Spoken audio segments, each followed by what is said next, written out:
Salut l'artiste! Aujourd'hui dans cette vidéo on va parler de partager son art sur les réseaux sociaux. Est-ce qu'il faut le faire, pas le faire? Les avantages, les inconvénients, on en parle dans cette vidéo. Comme tu le sais peut-être déjà, ça fait maintenant 4 ans, oh là là ça passe trop vite, que je partage mon art quotidiennement sur les réseaux sociaux. Et t'as peut-être même suivi mon Instagram où je suis passée de 69K à 50K et où j'ai recommencé ma page à zéro. Je suis partie sur TikTok, sur YouTube, bref, ça a été une vraie aventure. Et alors pourquoi passer autant de temps et autant d'énergie dans les réseaux sociaux? Est-ce que ça en vaut vraiment la peine? Le premier truc à retenir, c'est que c'est vraiment une vitrine qui est incomparable aux expositions dans la vraie vie, comme je les appelle. C'est-à-dire que là, tu as accès au monde entier. Tu peux toucher des dizaines, des centaines de milliers de personnes partout dans le monde. Ça peut propulser ta carrière. Aujourd'hui, il y a beaucoup plus de jeunes artistes qui vivent de leur art et c'est grâce aux réseaux sociaux, on va pas se mentir. Tu peux développer ton art bien évidemment dans les expositions en vrai, mais ça mettra probablement beaucoup plus de temps si tu empruntes uniquement cette voie-là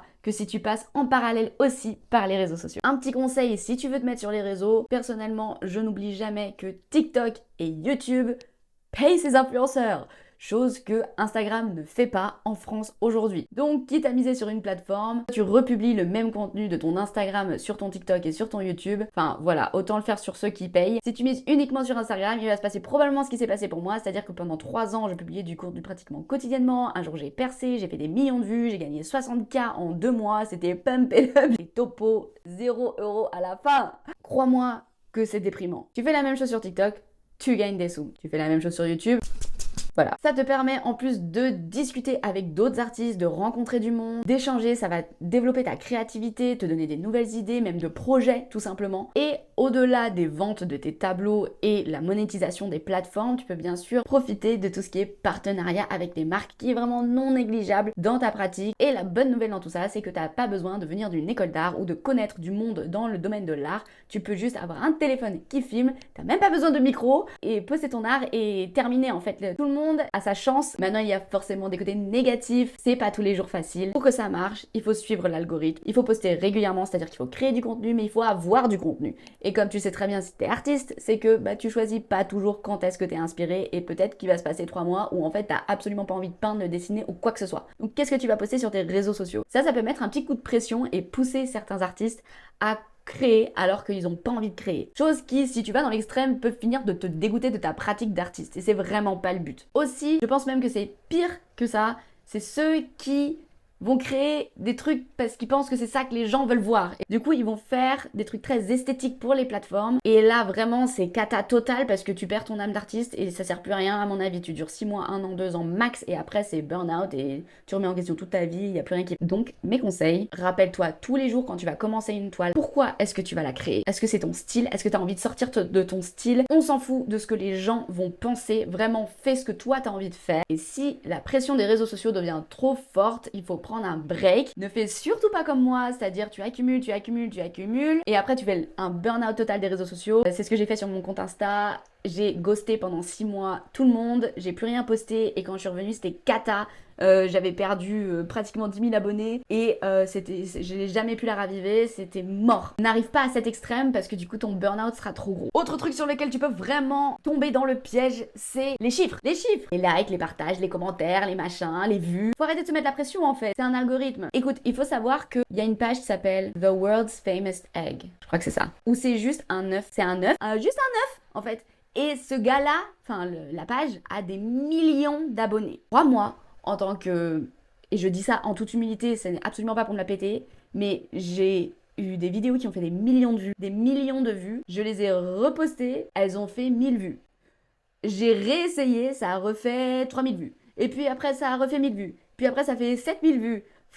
En fait, il faut vraiment se détacher des chiffres et qu'il y a une énorme part de chance.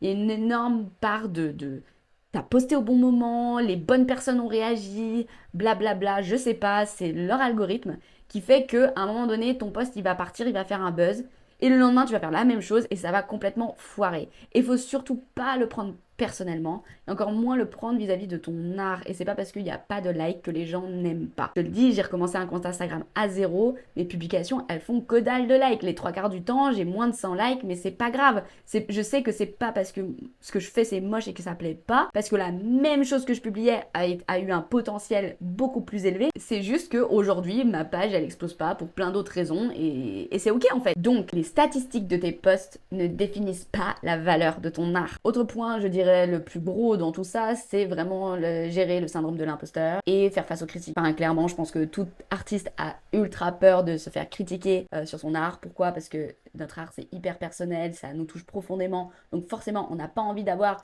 Jean-Pierre qui nous dit que c'est de la merde sur notre page, on est d'accord. Sauf que, moi j'ai remarqué un truc, c'est que dans la niche artistique, il y a très peu de haters.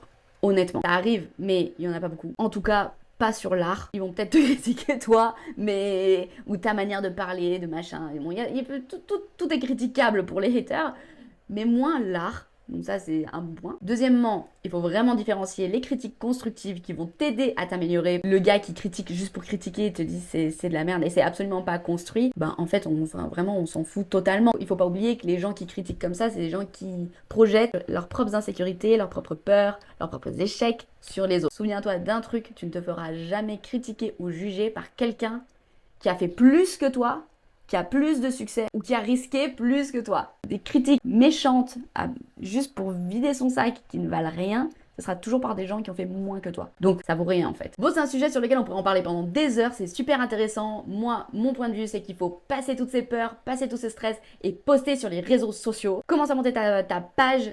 Garde en tête que ça prend du temps. Moi, ça fait 4 ans que je suis dessus et j'ai toujours pas vraiment percé sur les plateformes comme je voudrais. Mais ça en vaut carrément la peine pour les opportunités, pour ton salaire, pour trouver de l'inspiration, pour rencontrer des gens, enfin pour tout.